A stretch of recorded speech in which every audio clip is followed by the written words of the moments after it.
Feeling got it bumping.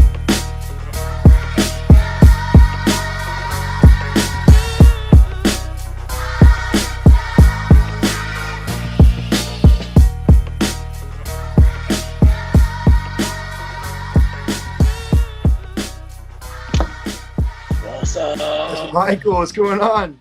How are you, bro? I'm well. Hair's growing out. Sunny day in Dude, Cali. you look like you got a straight fro there. Everyone says I got a Mexican fro. That's awesome. Yeah, it's about to get ugly before it gets better. That's a word for What, somebody. what's the end goal here? I, That's a word for I somebody. don't have an end goal. I think for me, I used to have long hair, and I actually got really, I'm not bragging, but I got really beautiful hair when it's long.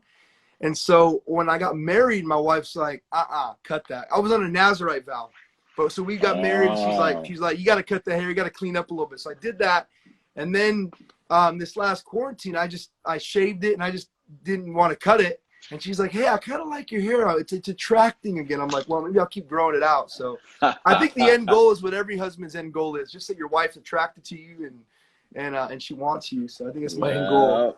yeah. Dude, with those glasses and that fro, you're We trying pulling, out here in LA, man. you're pulling LA off hard. It's nice. It's funny because I have pretty decent clothes, and it's funny because I don't go anywhere anymore. So I dress up now to come out to the line. I literally change my shirt to come to my garage, or I put on like a dope outfit when I'm gonna go to bed. It's just everything is shifted, man. You used to Is put out nice stuff when you're going out to like a church or a yeah. conference, and What is life in LA like? Is it everything pretty shut down, or are things starting to open up there? if I'm honest, I feel like here people are getting to a point where they just don't care anymore. Mm, I mean, you're seeing yeah, traffic again. Beaches are packed. yeah, I Um, saw that online. That's I just think crazy. people are tired of staying home, man. Everyone complied, and I think you're realizing, man, if you're sick or if you're elderly, obviously you want to shelter and be safe. But for the most part, people that are healthy, they're needing to get out, especially people with kids, man. I mean, people don't realize you stick kids in a house for 2-3 months, you're gonna go insane. So, how about you guys? Everything's opened up in Texas? For the most part, I mean, I think it yeah, it's slowly been opening up for the last couple of weeks, and I was just out, and they're not requiring masks in most Really? places. So yeah, and I'm in Dallas County, so Dallas County is pretty it's kind of a hot spot. So, but the places I went today, maybe 50% of the people had them on. Dang, that's So awesome. I feel we've like out got, here you're shamed if you don't have a mask. oh So yeah, yeah, kind of the yeah, culture. yeah. I had to sport one because there's this upper roomer who made these design, like he's a designer, and they just look legit. So I gotta sport it. But it's yeah, what a crazy season, man. Yeah, it's a great time to follow Jesus. Yeah, you guys have been doing your lives with Corey. Yeah, Corey and Um, I have been co-teaching quite a bit. Have you been that's watching some of awesome. those? Have you seen some of those? I've seen some of them, and I know some of our team's been going through some of Corey's courses. Yeah, And so I was actually pretty impressed. I didn't know how I mean, we have a missional community of about 50. I wasn't quite sure how people would respond. I think churches now with the pandemic, they're able to gauge who was really like had relationships with God and who just yeah, didn't. And I was actually pretty yeah, shocked at the response of our community. For the most part, I mean, our guys have gotten closer to God.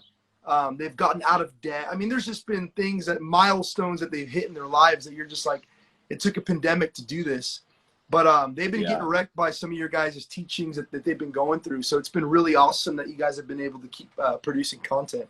That's great. Yeah, we for whatever reason, the Lord set us up with this online platform about 4 years ago, and so we were ready for that. I think we've really longed for the connection though, because you can pump out content, but man, that personal connection is what we've attempted to do on, Zoom calls and stuff Yeah, like this. But it's almost um, impossible, I feel like, though, to really get it like they're not like a good old hug or a good old handshake or yeah, we need that, man.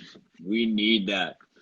So that's awesome. That's cool. So you guys live, you said you're missional. What does that mean? What is that yeah. for So you guys? we're based out in Pasadena, California, and we have a missional community. So When I came to LA in 2011 for the first time to come and visit, and then I moved out here in 2012. I had $200 in my pocket and a Malibu car. 2005. I had nothing. Came out here. Had a heart to reach schools in LA. I had a dream to reach schools in LA. And when I came out here, I got connected to the church that I've still been a part of. I think it's going to be almost 10 years. I think I'm going on 9 years now. I've been at that church. But I came out here and met a guy at the church and said, "Hey man, what are you doing? Like, why don't you come and jump on? We're going to reach high schools." He was my first staff member. He, we came and rolled with me. We were broke for years.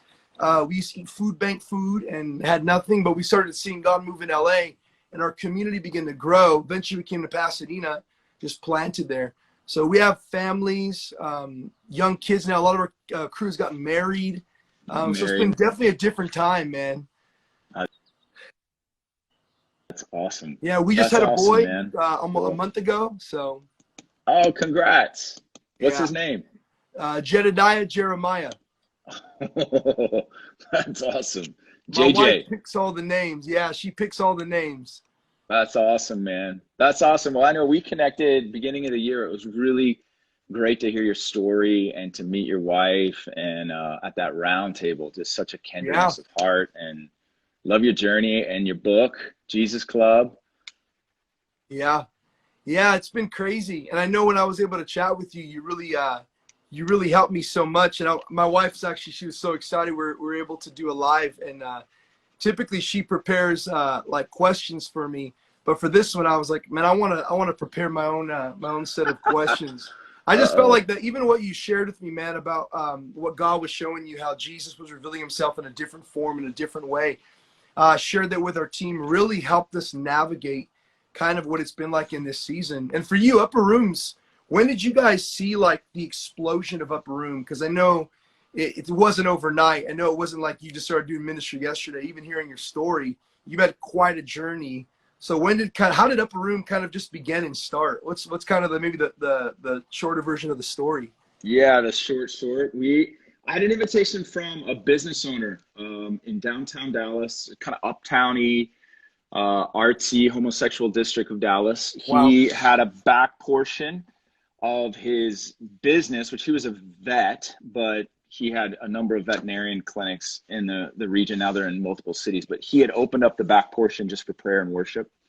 And through connections, he said, "Hey, would you guys want to come down and host prayer for this neighborhood specifically?" And that was kind of our background. And my wife and I we were really praying about what the Lord had for us and next steps. And so we felt a green light from the Lord. We went down, and he actually called it the Upper Room. So that's kind of how the name evolved. It was a description of the original room we were in. I say all the time, I don't know who would name their church Upper Room. It's just it's got a lot of pressure. Pentecost weekends this Sunday, bro. And if you're the Upper Room, Holy Ghost better be there. So we've been on that journey for about 10 years. So we celebrated 10 years last month. Wow. So you guys started in 2009. Yeah, 10. I said, wow. One Voice started in 2009. Oh, nice. Oh, good. Yeah, right there. So y'all are 10 years old too. I got a 10-year-old niece, and so like this year we went to the bowling alley. That gives me perspective of where we're at on our growth track. Like bowling alley, hot dogs. So I just takes the pressure off, man. We're going for the 30, 40, 50-year run. So awesome. Yeah, it's a good pace. Yeah, we celebrated 10 years with our conference last year. Todd White was there, Lou was there, Kim Walker. And there was this kind of like, not like an inauguration moment. There was this moment where they came on, my pastors came on, they laid hands on me and my wife, and I'm like, hey, this is it. We've hit 10 years. Every school now is going to get saved. And it was then the roughest season we went into right after that moment. I feel like we hit the decade, and I had these great expectations. And then we just went through some of the greatest trials and learning and community and family and what it looks like to live out the gospel, what it looks like to endure. I'm pretty sure Upper Room, have you guys ever had moments as a community that's been difficult to navigate? Because I know most people see Instagram. I know I see YouTube, I see Joel going crazy, and I think that's kind of what people think Upper Room's like 24/7. But has there been some community navigation things that you could just maybe speak into, or advice or encouragement you can give people that are watching and they're going to watch later when we re-air this? Yeah, no, it's a great question. I think ministry churches are like life. They experience various seasons, and looking back, I think every season has, as Solomon says, there's beauty in every season, but it doesn't always seem beautiful when you're going through it. So I think originally in the Upper Room, the Lord was really intentional about what we didn't do, and so the initial seasons were. We heard a lot of no's, like no to typical ministry church plant.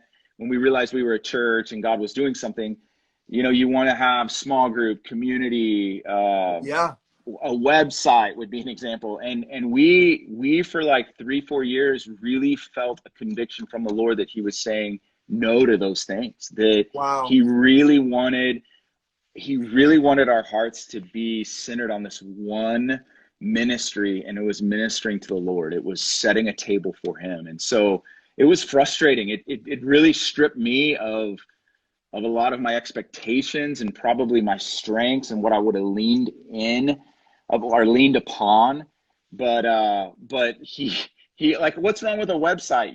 What's wrong with media or podcasts? But for 3 to 4 years, we had none of that. We just had, I think at one point I put a one pager up with a Google map so people could actually find it.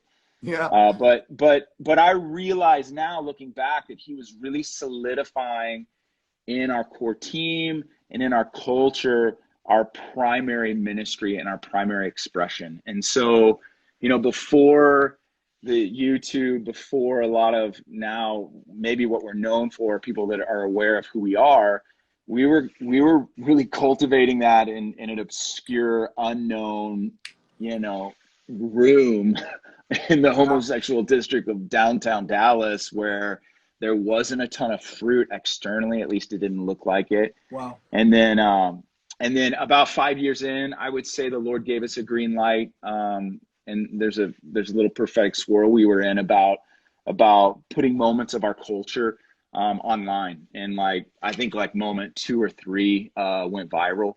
Wow. And it was really cool just to see how, what we had cultivated, it just was our culture, how it impacted so many others. And it's just been such a blessing to see and hear, and real humbling. And so I think another season of growth for us, so that was one season, is the obscure, just the Lord saying no, but then when he said yes and the exposure came, we have this phrase around the Upper Room that says exposure exposes. And so when you do come into a season of revealing or unveiling or promotion or influence, just what's within really comes out. And so it was actually extremely challenging just to keep the main thing and navigate that as the senior pastor, and then a lot of the guys too that you mentioned, Joel and others, just when they enter into that light, just what it does to them, and just the sanctification and the process that your heart goes through. Wow. So exposure exposes. Yeah, so good. What do you feel like? What's one challenge you guys went through, kind of going from being in obscurity in the limelight? You're like, man, was it fame? Was it maybe some of your guys who were they less teachable? Were they less teachable?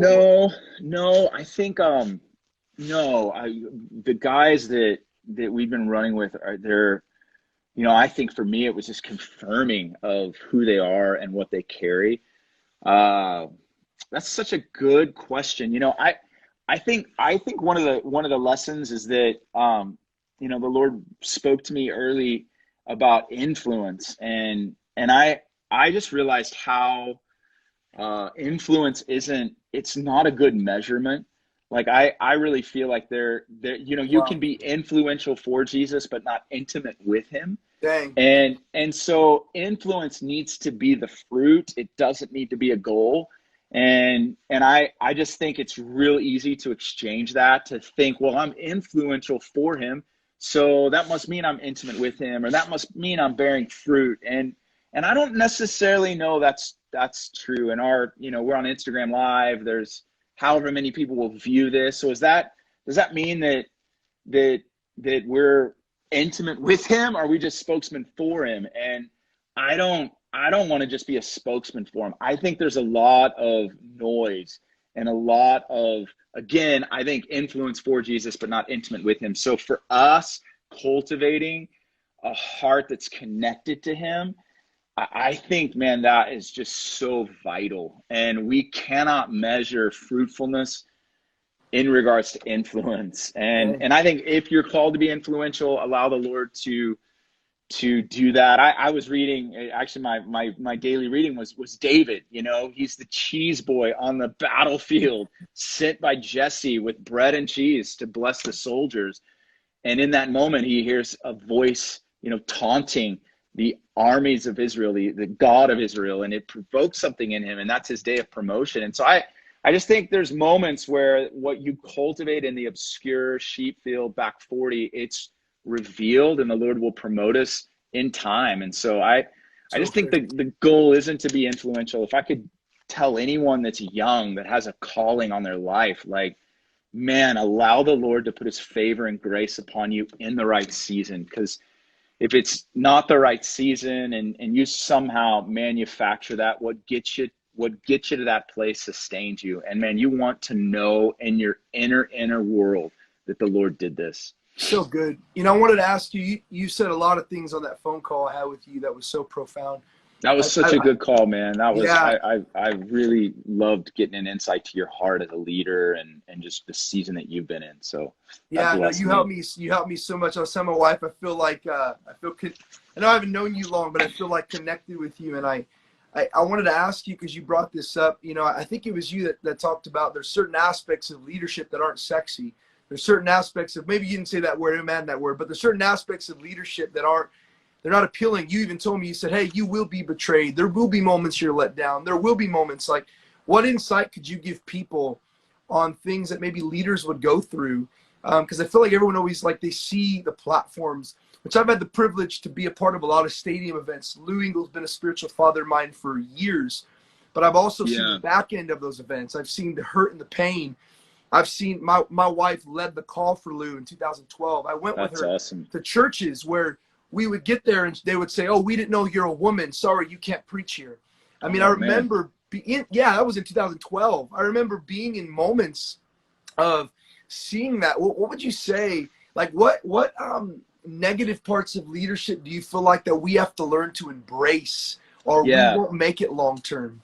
Yeah, I think there's probably a number of really good answers to this question, and just so much I think that leaders have to navigate in their own context. And so it's hard sometimes to like say, hey, this is the thing. But I think for me, one of the things that has really been a challenge is especially in the early days, is comparison and measuring how you measure yourself.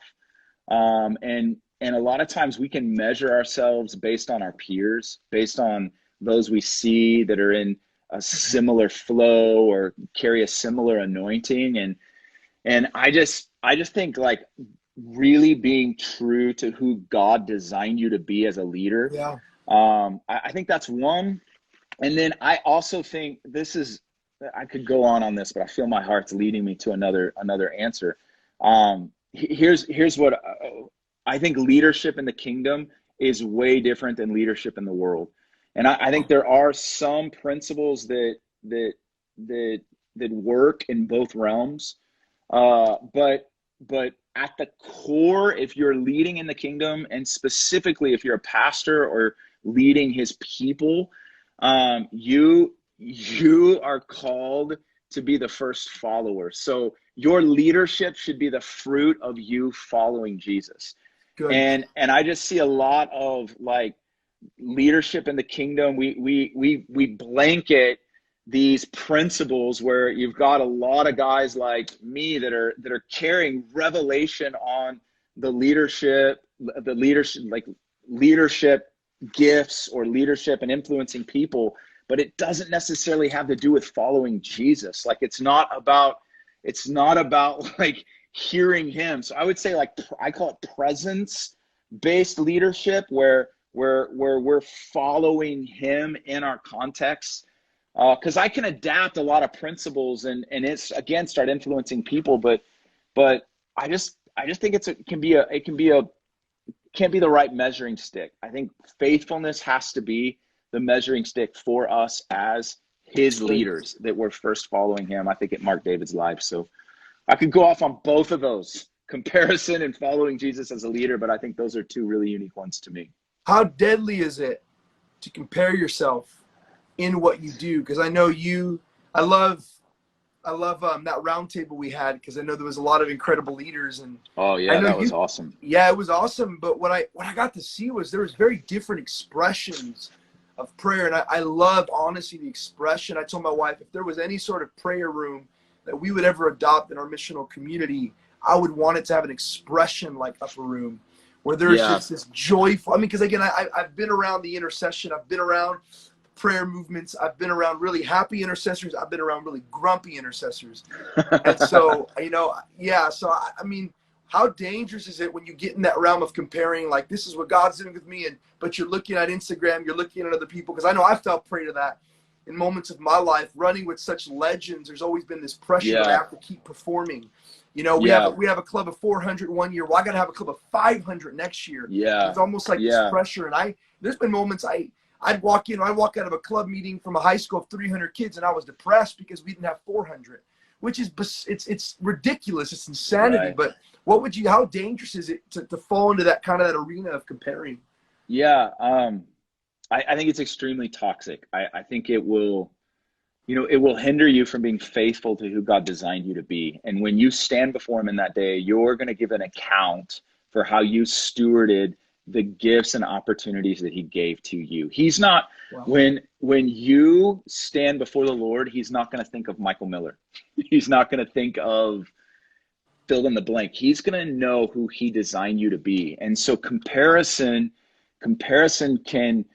can drive us to manufacture something that's not within our DNA and what we're called to produce. And so I think we can honor leaders, we can honor cultures, we can honor, for me, I love Kansas City. I love what God's built through the House of Prayer and Mike Bickle. I mean, I have gleaned from, been impacted by Corey Russell, 18 years there. He's now one of my dearest friends.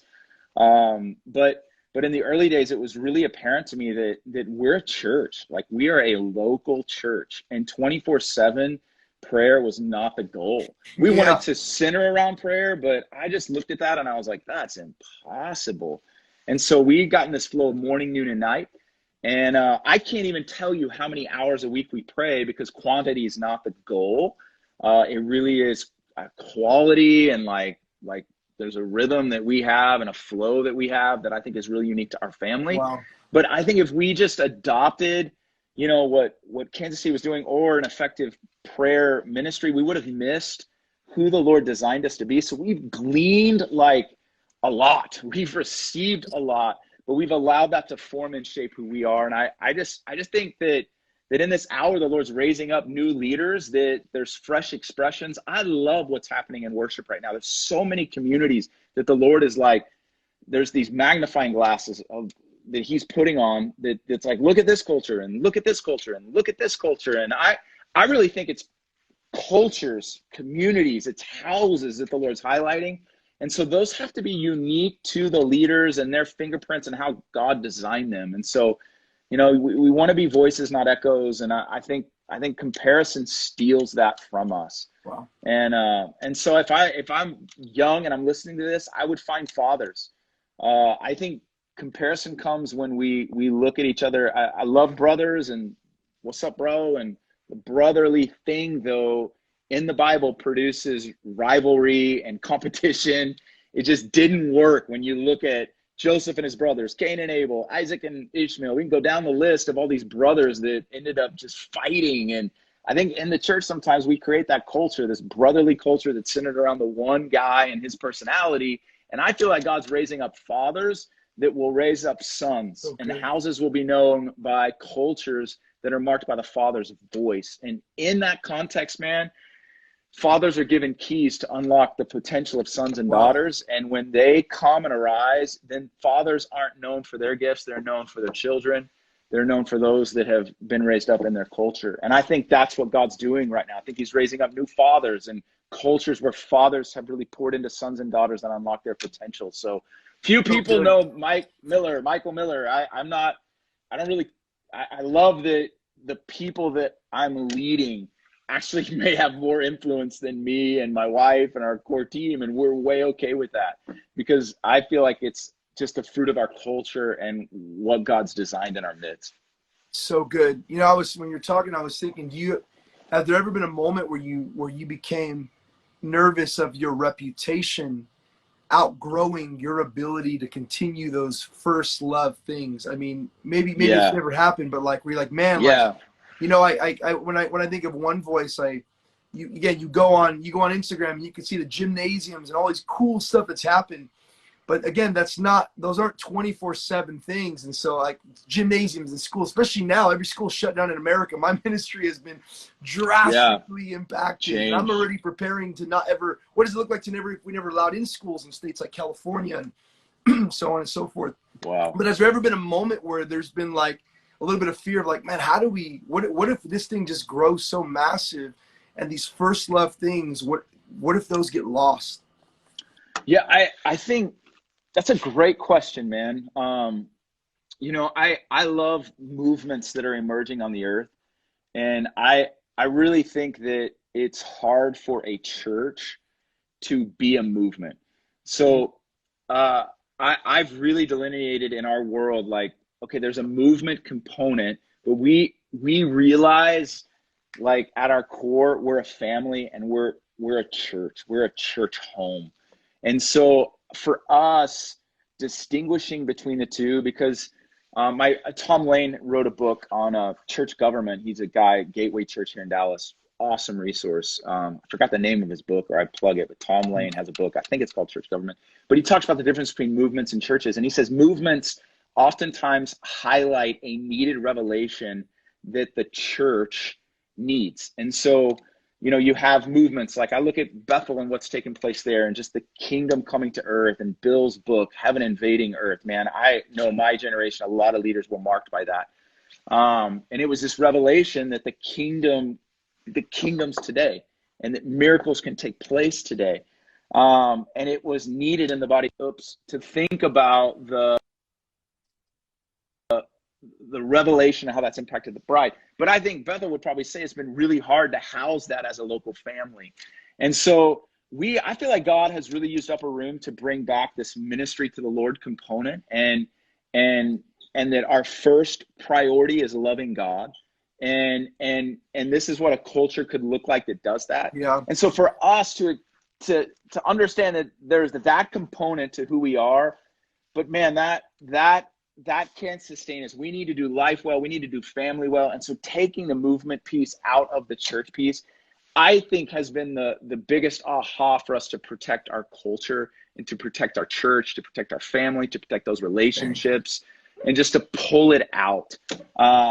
So that's a little inside baseball in my world. I don't know if that answers your question, but for me, I just don't.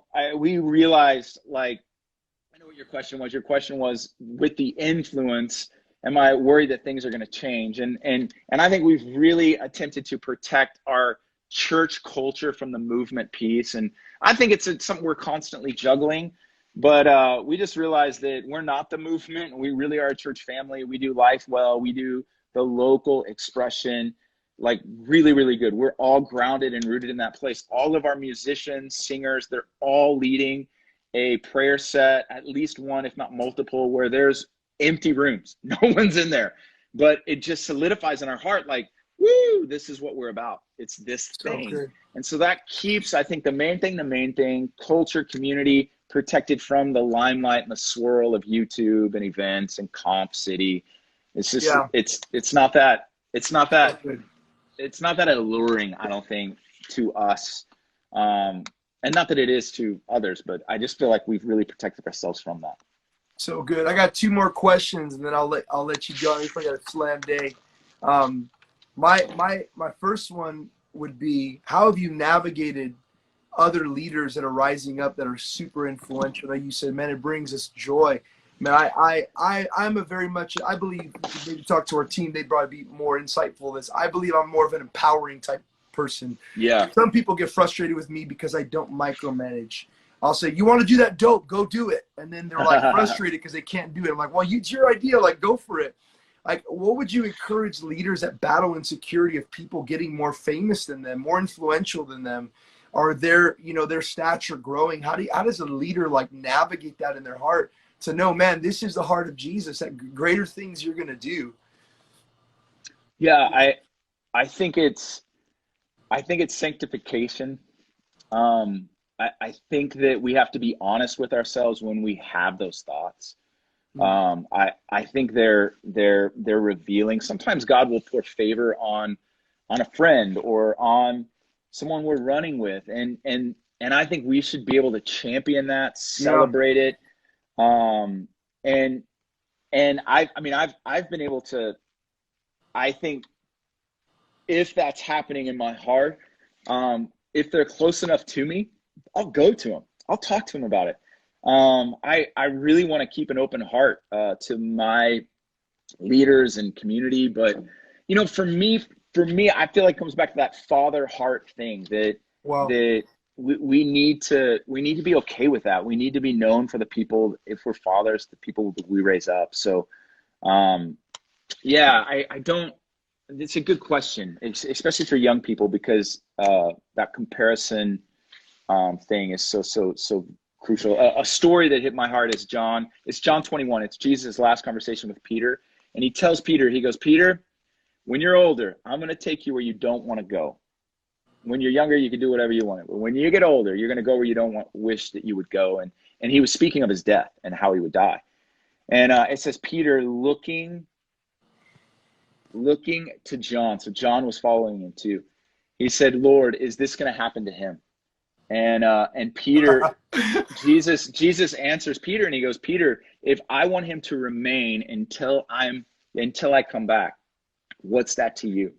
And in essence, what Jesus was telling Peter is, it's none of your business. What happens to John happens to John. Hey. And we know that John was the only one that wasn't martyred. Peter's death would be much different than John.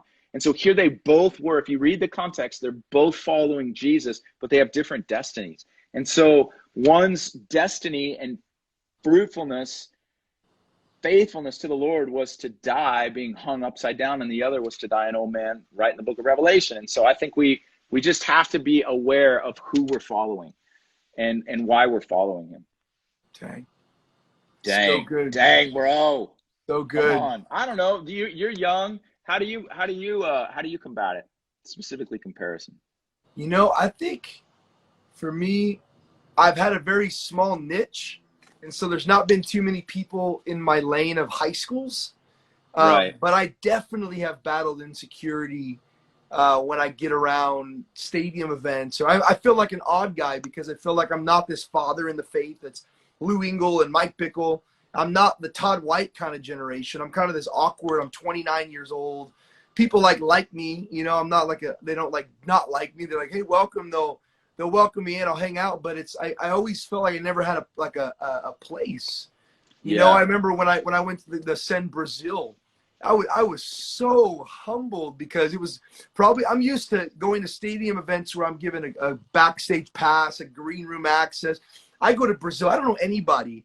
I get on the bus and Daniel Kalinda comes and he's like, scoot over, let me sit by you, man. And I'm just sitting there like, I feel so humbled. I feel so out of place. So I think for me, my battle has been more of like God's placing me in these positions that I just feel like, why am I here? Yeah. Like I can't like call down fire like a Todd White or preach to millions like a Daniel. Like I preach to high school kids. We know it's profound in its own way. But I think that's been mostly my insecurity has come from that. And even telling my wife, like, man, I don't know how to navigate sometimes conversations. I appreciate men like you who actually feel like you give us a spot at the table or you give me a place to even, respond back. And I don't know, man. I think Yeah, I think my lane has it's been good. very unique, but I think my insecurity definitely has come when I get around other groups and guys that I just don't feel like I can match up with in any way.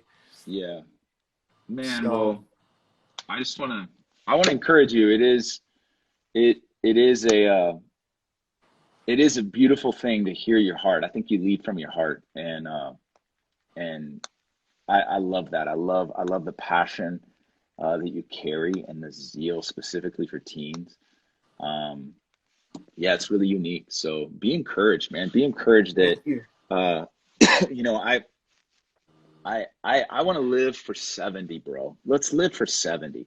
Let's not live for 31. I mean, 31 will get us to 70, Yeah. but let's get a vision for our lives where these momentary measurements aren't that impressive.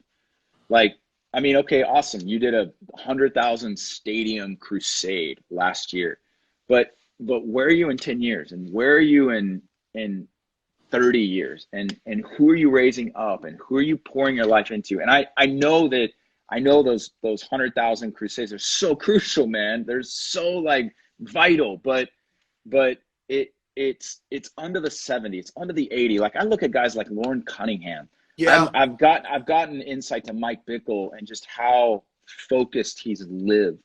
But I just think these momentary measurements will get us in trouble, that we need to live for 70, 80, which is unto us living in eternity with the Lord. Like we're going to have careers with him. We're going to, everything we do, this is a dress rehearsal for that day. And we're going to be rewarded how we stewarded opportunities and not falling into some of the traps that our Christian cultures can have us fall into. So I love your heart. I just think you have such a unique call. And there's probably a bunch of little hipster Gen Zers that look at your afro and glasses, and they're probably growing their hair out and putting glasses on now because of what you look like. I mean, I'm sure there's people that esteem you like you do your older brothers. So Yeah. I love your heart, man. Thanks, That's what man. I'm saying. It's so wild. When I was in high school, I was never talked. I was super quiet. It's probably the most insecure guy you'd ever meet. I was afraid to talk Wow. to. I mean, I grew up with a really broken family. My father put me down a lot of different moments, and so I think even in my Christian walk, I've so longed for years that I've been saved, even for earthly father affirmation. You know what I mean? I think it's something you think, oh, it's gonna Yeah. go away. You know, like, and my wife has told me, you know, you have a heavenly father. I'm like, yeah, that's dope. Like, I love him. Like, oh my gosh, is that your boy? Yeah. Speaking of, here he comes. This is Hey. Truman. Truman So George. Look at cute. his shirt. He's got Memorial Day gear on. How old? How old are you, bud? How old are you? He's 2. Wow, I got a 2-year-old Yeah. girl. Oh, man, let's set him up in about 25 years. Yeah, that's awesome. How's he been doing in quarantine? Oh, he's been doing good. Yeah, we've got 4, so he's awesome. He challenges mom and dad the most. He's not quite sleeping through the night. And he's finally potty trained, although he had one little episode today, but he's good. He's good. That's Show him your awesome. muscles. Show him your muscles really quickly. All right, there you go. Whoa, come Yep. on. Yeah, he takes after his dad. That's so awesome. He's Well, Michael, awesome. thank you He's so a much man. for just jumping on this, man. Like, Bro, so honored. I was so bummed. So for all your guys in your ministry, I was so bummed because next month we were going to do your event there in I Los know. Angeles, and I am super. Was that this weekend? That was It's supposed to be June 12th.